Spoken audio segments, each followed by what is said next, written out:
Bon, moi je voudrais d'abord en fait remercier à tous ceux qui sont venus ce soir pour fêter avec nous les 2 ans de Révolution Permanente et de le faire en fait au nom de l'ensemble du comité de rédaction de Révolution Permanente et de l'ensemble des militants qui animent depuis 2 ans le site.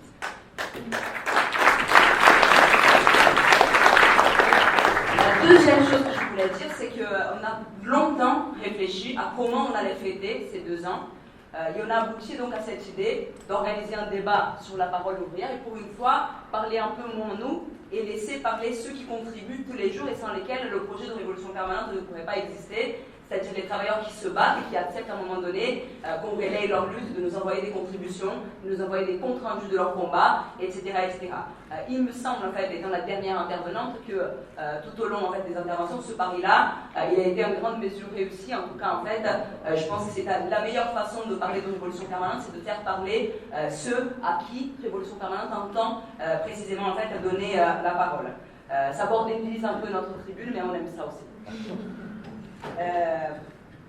La deuxième chose, en fait, c'est que d'une certaine façon,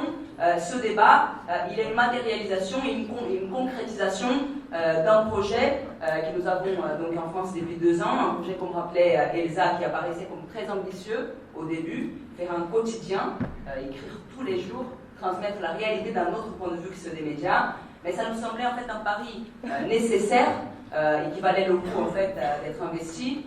Parce que précisément, comme on dit d'autres avant moi, nos ennemis de classe, ceux qui essayent de nous écraser tous les jours, eux, ils ont des médias. Ils ont des médias extrêmement puissants. Et l'information est aussi une arme dans la guerre de classe qu'ils mènent contre nous.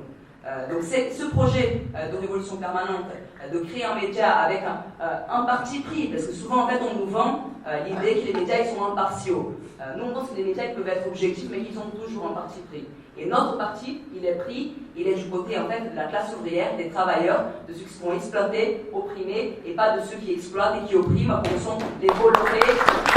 gouvernements, les patrons, les mondes, les Figaro,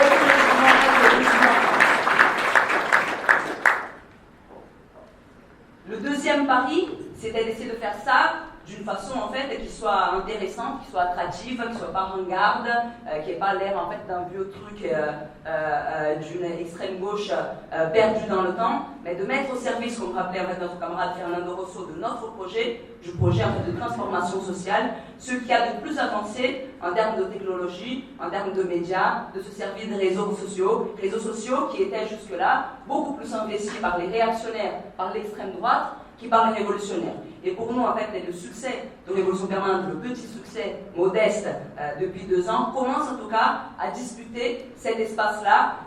et en particulier en fait, auprès de jeunes générations qui utilisent beaucoup ces nouveaux moyens de communication et qui étaient en fait jusque-là extrêmement exposés aux idées les plus réactionnaires et avec peu, disons, d'initiatives audacieuses de l'extrême gauche et des révolutionnaires pour essayer d'occuper cet espace-là. Mais c'est surtout aussi un média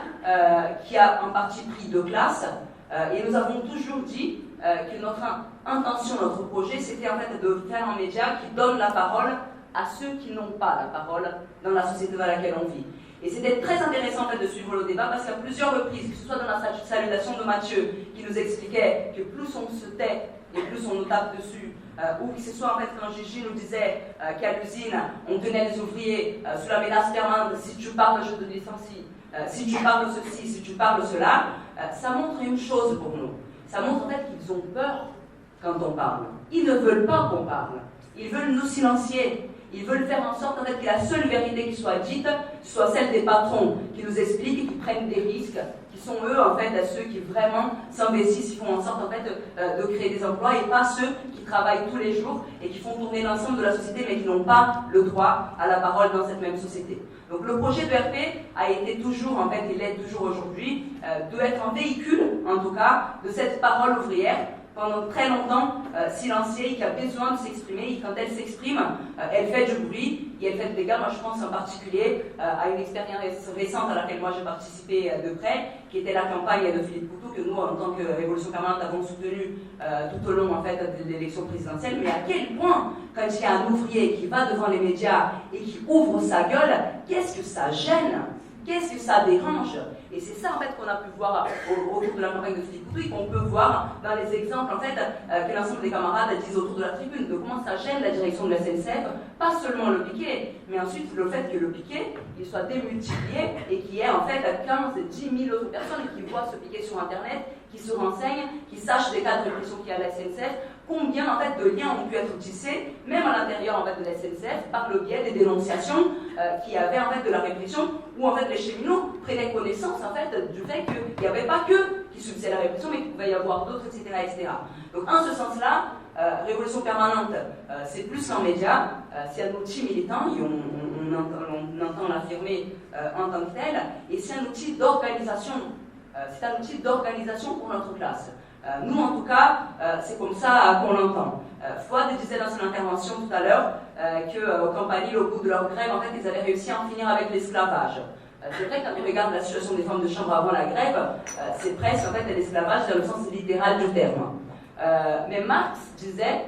qu'en fait, on est toujours dans l'esclavage, même quand on a les droits élémentaires. Parce qu'il disait que les travailleurs, le prolétariat, dans ces mots, c'était une forme en fait d'esclavage moderne. C'était des esclaves salariés, des esclaves à qui on donnait l'illusion de la liberté. L'illusion d'avoir la liberté de vendre leur force de travail tout en étant obligé de le faire. Et tout en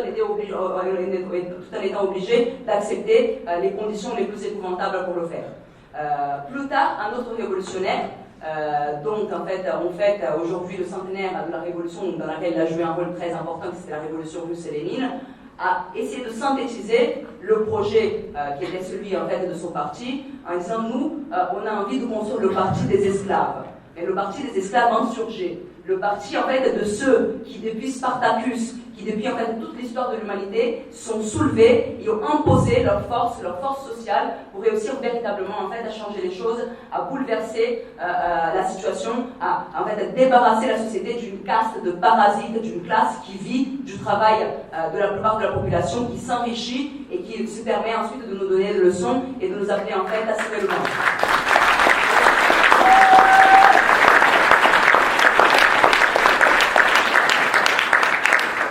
Cela nous semble en fait d'autant plus important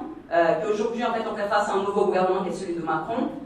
qui nous explique en fait qu'il est en train d'inviter le peuple à l'Assemblée nationale, donc la société civile selon ce mot. Quand on commence à regarder les CV de l'ensemble en fait des membres du gouvernement Macron, on voit qu'ils ont en fait disons un processus sélectif très particulier de la société civile. Pour faire partie de la société civile, il faut en fait soit être chef d'entreprise, soit des RH, soit en fait trader,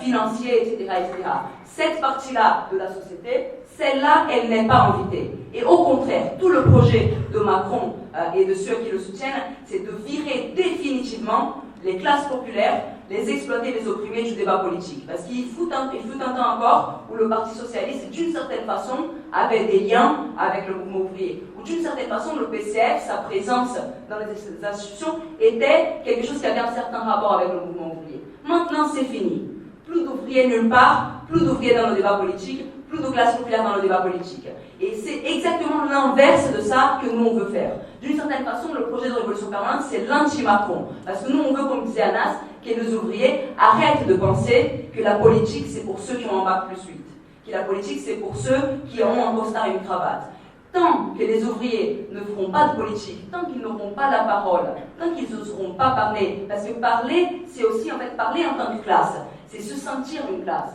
c'est se voir comme une classe. Et se voir comme une classe, c'est le début de commencer à pouvoir se voir comme un sujet de transformation, un sujet capable en fait des choses les plus belles dans l'histoire de l'humanité. Cette année, on fêtera en fait le centenaire de la révolution russe, mais on espère le fêter en fait bientôt avec de nouvelles révolutions, avec de nouveaux soulèvements de ce type-là.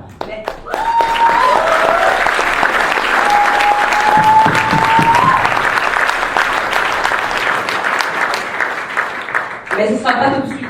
probablement les camarades, je ne veux pas vous décevoir, mais nous avons en tout cas des combats qui ne seront pas peut-être des révolutions, mais qui seront des combats importants et acharnés et qui eux vont arriver très vite. D'une certaine façon,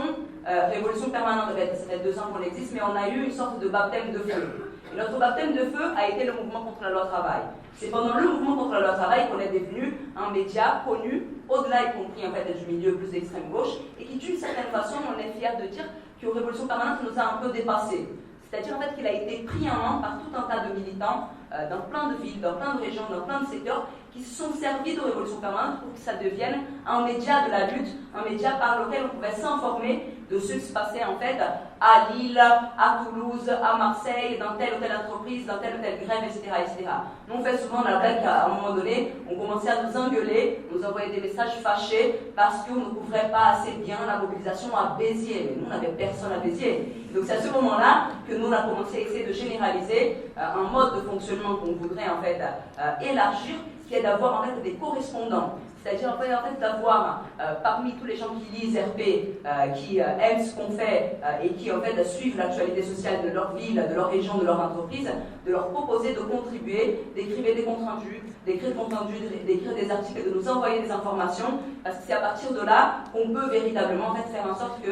Révolution Permanente soit le média de toutes les luttes, et en particulier des luttes du monde du travail. Et si nous avons eu en fait ce baptême de feu qui nous a transformés dans une petite échelle dans un média du mouvement pendant le mouvement, nous en tout cas, face au Macron et à ses ordonnances, Macron à qui on va faire sa fête tout à l'heure en fait ce soir même, en plus en fait de fêter l'anniversaire de Révolution Permanente, mais contre tout cela, nous en fait en tant que Révolution Permanente, on entend bien renouveler le pari qui a été celui de l'année dernière, et cette fois-ci devenir encore plus le média de la mobilisation contre Macron, contre ces ordonnances qu'on espère cette fois-ci sera réussie.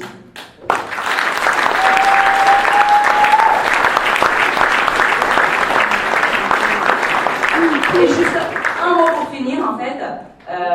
moi j'ai dit en fait que nous on pense que le pari de la façon comme on a essayé d'organiser ce débat, de donner la parole en fait aux travailleurs, de mettre en pratique notre projet dans le débat lui-même, ça ne s'arrête pas ici. Et l'idée en fait c'est que ça puisse se poursuivre dans la salle. Donc je voudrais, même si Elsa le fera peut-être après, dire que pour nous le plus important c'est ensuite en fait que vous ne soyez pas timides et que vous puissiez tous en fait prendre la parole, raconter en fait votre situation dans vos secteurs de travail, vos expériences de lutte, votre expérience avec RP, qu'est-ce que ça vous apporte, parce que pour nous c'est ça le plus important. RP c'est un projet collectif, c'est un projet qu'on veut faire avec vous, avec des travailleurs qui se battent, et donc c'est pour ça en fait que ce soir nous on voudrait célébrer avec vous aussi les 2 ans de Révolution Permanente.